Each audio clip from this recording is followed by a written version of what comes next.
streets nekuma avenues kune zvinhu zvakasiyana-siyana zviri kutenderera. Asi tichiri ipapo regai nditi dzimwe dzenhau dziri kuitika ndoita mabreak ndodzokera sure ndochitawo dzimwe nekuti kwasvika level iri renyaya dzanavakoma vedu zvogwadza zvosirisa zvakare. Saka ndati ndichakwanisa kuramba ndichiramba chitava nezvema-updates enhau iyoyo. Topapo toinda zvakare pane vaya vanonzi William Katsante vanotamba bhora vanombobuda vakapfeka hembe dzoita semajujeti semataya akaita sehamene zvavanenge vakangoita. So he is a man in dressing of all the times bhodhi vedava ndokubva buda zvakare vachitamba kungonya vakati iwe hazvina kuchata ndokubva vati ndinokutambira imini samanyengo vakapfeka shirtloss yavo ndokubva zvanzi nevanhu happy birthday regai ndinondoti happy birthday bhodhi Katsante. Tobva ipapo macomments mungachirengwa pa inangwa hamakwanisi. Toinda zvakare pane imwe nhau yakanetsa yaDoneo kune vasingamuzivi chochikomana chiya chakabuda kana singaresi kune maBritain Ghost Talents, American Ghost Talent, Voice of America, Voice of ndofunga England, Voices, The Voices akawanda manhu anoitwa ekuimba iwayo. Only if you have a voice, that's when you can go there. If you have our super voices like ours, we can do soprano like it's better for you to stay home sometimes, because when you go in front of those judges they will be like, what, we will not press that button and turn for you. So ndo kwakaenda Doneo ndo kundoimba ikokoko. Doneo wakaita mbiri, Doneo wakandosvika kumberi asi kuti wagona top 10 here kana kuti top 4 kana kuti wakaita number 1 kana kuti number 2 I don't remember. Asi chandozanje kuti Doneo wakanetsa. Doneo wakandobuda akatondoridza uko nekuchina Doneo ukatozonzi wakatozoenda kundosaina nemamakambani anda zvokuimba ikoko kumhiri kumakungwako. Doneo mwana mudoko zvakare patitori isu vatikutora pano. Doneo munhu unogara kuchando kana asikari yeshe kuna England uko. Doneo wakanetsa. Doneo ndokubva buda achita TikTok yakashita TikTok top ndofunga 3 the most beautiful ladies nyika dzacho nekuma African countries. What did Doneo do wrong? Hana kutukwa, against a disclaimer, Doneo hana kutukwa. Asa mamu tusatirivera nema. Nekutu watu pa number 3 pane Congo. So the Congo brass of you, the other second of this I have no idea. Ndo kubachi, watu pa number 2 pane ili one day got to Uganda in Nigeria. Do ya isa pa number 2. Number 1 dokisa Zimbabwe, which is a very good. I will clap hands for Doneo. Doneo by virtue of the birthday certificate. Doneo kadi Zimbabwe. Hanangona chakashata pakuti waisa Zimbabwe nyika yake nyika icho zviri kwa nyika isikigwa kuti ndo ine pa number 1 pa most beautiful ladies. Vanhu vakati wow makasa, stop lying to us. Zimbabwe is pa number 1. I'm like, what? So mwazana kuti anchahusi kuti vanhu vandi nekuti ndombafunga pepe enzi vananingi vanogara kuzhekwa nyika oda kufonirwa mumakirakati BAT biniti maiwo wanoitwa kumhiri kwemakungo voti havauyi kuzotitsvaga. They only look for us when they want our votes, but they don't even know that we exist. They don't even care about us. These people, they only come to the social media and say, yo, I'm Zimbabwean, but they can vote kwa cheti. Asi kana wapeza kuvoterwa, they will be like, no, I'm not from Zimbabwe, but my parents, they are the only ones who are from Zimbabwe. Nasi Doneo what maZimbabweans ndo number 1 African ladies kunaka vanomtanzi stop lying. Saka vamwanga kuti argument kuti mwazere kudai Doneo asina kuti maZimbabweans ladies ndo ane pa number 1 kunaka. Dai izvozvo muri kumufura yamunhu. Mwana dai zvapinda mujira neshangu dzakanyorova nemajini zvine majaketi ake anga akapfeka yaya. Kana house yake goma ya flooded nemisodzi. Kufulada kudana ve911 kuti uyai kune imba iri kuivhinza ichiyerera achitukwa nevanhu kuti iwewe wakuda kutanga kuti auisi Zimbabwe pana pawani kudakwi. Iwe uri muZimbabwe zvakare. Vanhu vaitaura zvakawanda. Zvikanzirana muzipenyu. Now aisa pama kuti usada kunyeba South Africa musikuiziva. You fake teacher time kutaura kuti South Africa vana Ethiopia vanani nedzimwe nyika dzakasiyana na Botswana vachoni. But the fact still remains the same. If I was also Donnell, I was gonna put Zimbabwe on the first place. Even vakati wakashata injinomira nevangu ndichiti vakashata, but I know they are very beautiful in their unique way. That's what I would do.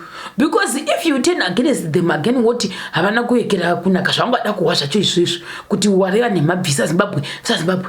Zimbabwe nocha kuti visa. I don't know. In the name of Jesus, we will be together in the spirit of the realms. That's what I will say and do in the arena of liberty. Vanhu vakatausa. Tobvapo toenda pane mumwe mukomana wabuda uchiri wachamunyurududu mukati memba yawo yanga yakazara kuita mapupo makuita folated.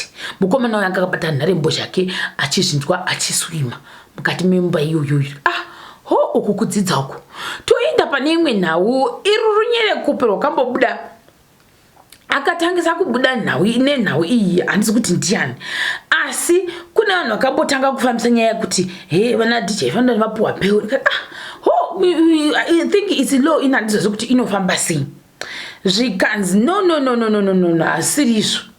Vanonzi Dumisani Mutombeni zvikanzi I wish to set the record straight. Bail judgment has been reserved contrary to so-called breaking news that is currently circulating on social media. So it's a lie. Havana kupuwa bail. Mwana manji. Saka mafunga atendera in a wrong way. Hansa kuna puwa. Zvikanzi while there is life, there is also hope and Jerusalem. Tochibva ipapo toinda zvakare pane nhau yemwe kapo yabuda. Kapo page chako original page kwavaposta achinzi couples challenge yatione kwenyuko. I forgot the exact page chero, but kune munhu unonzi Manfew ndiye wazoti couple challenge let's go ndokuvaisa ndobva MadamBoss wati aiwa where is this couple, let's go and hand and look down the streets for this couple, there is a wedding for them. I'm like whoa, this is awesome. Zvanzi iwo waisa picture uda kuti vanhu vaseke when vanhu kuti wonai vanhu, but you didn't know kuti at the end of the day vanhu vacho vachasiwa chinhu chakanaka zvikwadi nanyadenga. Adichi ipapo wangachanzi iwo people say what's that picture ngoda kuti vanhu vasekwe ndo yanga iri donzo racho rakaripo. I think vanhu vachadzidza mumwe musi kuti you are not supposed to laugh at people nekuda kwezvisikirwa zvavo kana kuti nekuda kwekushaya kwavo kana kuti you should learn. Ndosataura nevanhu. Tobva ipapo toinda zvakare kune nhau yekupedzisira yanogwa kunzi page exactly hazina kunyatsa kunyorwa wanzi ronzi chii, asi chabuda chikatenderera chikanyorwa chiri article US 2.7 million haste, 8 more suspects appear in court. Vanhu vaya vainzi vakanga vakasenga mari vachinda kune rimwe guta kundosa mari inokwana kuita 2.7 million US dollars nemamwe mabonzi pamusoro. Ndokufamba vachita haichaika vachiita carry over vanhu. Asi vachita carry over vanhu uyu ngota ndakuenda kudondo mose vachiita mweya joko vanhu vangwari vane mari nana kuzviuyisa pa kuti zvakafamba sei. Vanhu vazhinji vakazviramba kuti makambozviona kwani nyangwe tiri madanda head zvedu kana kuti tisingazivi lo. Mungandiudza kuti iwe munhu wakasenga 2.7 million US dollars unomisa mota kuti pindai zvenyu ndinokusiya kana kuti kuchaguti kana kuti mumvuma kana kuti papitisi. Does it really make sense to you or not? Hatiziwo. Zvikanzi over 456,000 US dollars has been recovered from the 2.7 million that was robbed from a security company last week, together with the cars that had been bought by the suspects.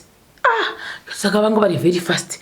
Vavatosvika pakutenga ma-assets vakati tikatogara nayo inonetsa totenga mota. Kuna zvoonekwa nokuti iwo if you were doing njeke uchiziya mushana every day wozongoonekwa mangwana wava kutomuka wava nebango bhima penzi pensense obvious unogona kuta suspect kuti what happened taitengesa tisimabhejaba I don't know ukuthi vanhu vanoseva seiwo. zvikanzi 11 suspects have been arrested in connection with the matter and have appeared in court, but 15 more are wanted for questioning. Sadrek Njowa, a ZB Bank employee who is believed to be the mastermind of the heist, is still at large. Police indicated that they wanted to visit the trio's raw areas or raw homes where they expect to make some possible recoveries. According to the state led by Miss Linda Gadzikwa, $96,100 was recovered from Rutizira, who had bought a Toyota Hiace. A Toyota Hilux double cab, which was used in the robbery, was also recovered from Rutizira while it was being painted white from its original red color. Wow, the court head. Ms. Gadzikwa said 48,000 was recovered from Musapa, brother to Emmanuel Musapa, who was transporting the money from ZB Bank in Harare. Fanuwa Musakwa was arrested along the Nometa Jongwa, Matthew Sango, and they have since appeared in court. Zuze was allegedly found in possession of $35,082 and a Toyota Pandam he bought from the robbery proceeds, while Mwamuka led to the recovery of $74,844 after buying himself a Honda Fit. Mwamuka also led to the recovery of a Lexus that was used during the Morobo. Wow, wow, that was a lot of money. How did they share in the equation? Yakafamba sei papo. So it seems as if munhu wese akanga aita this thing deal that akabahamana kutenga mota. Ndoza zvinoreva. Ndogwana mari. Sasa zvikuti kumusha uko vakanga vatotenga zvitinha here zvekuti vavaki kana kuti kudii. Saka ende mota yese yakabva faster kuti inge chipindwa pedwa nekuchindwa. I have no idea. So ndezve zvimwe zvinhu zvandinoti ndakasangana nazvo mastreets sikazi kuti zvichafamba sei nenyaya iyoyi uye dare dzimhosva richati kudii zvakare. Ndozvo zvandanga ndangoya nazvo hangu mukati mevidhiyo ino. Ndichakubata zvakare pachikamu chinotevera.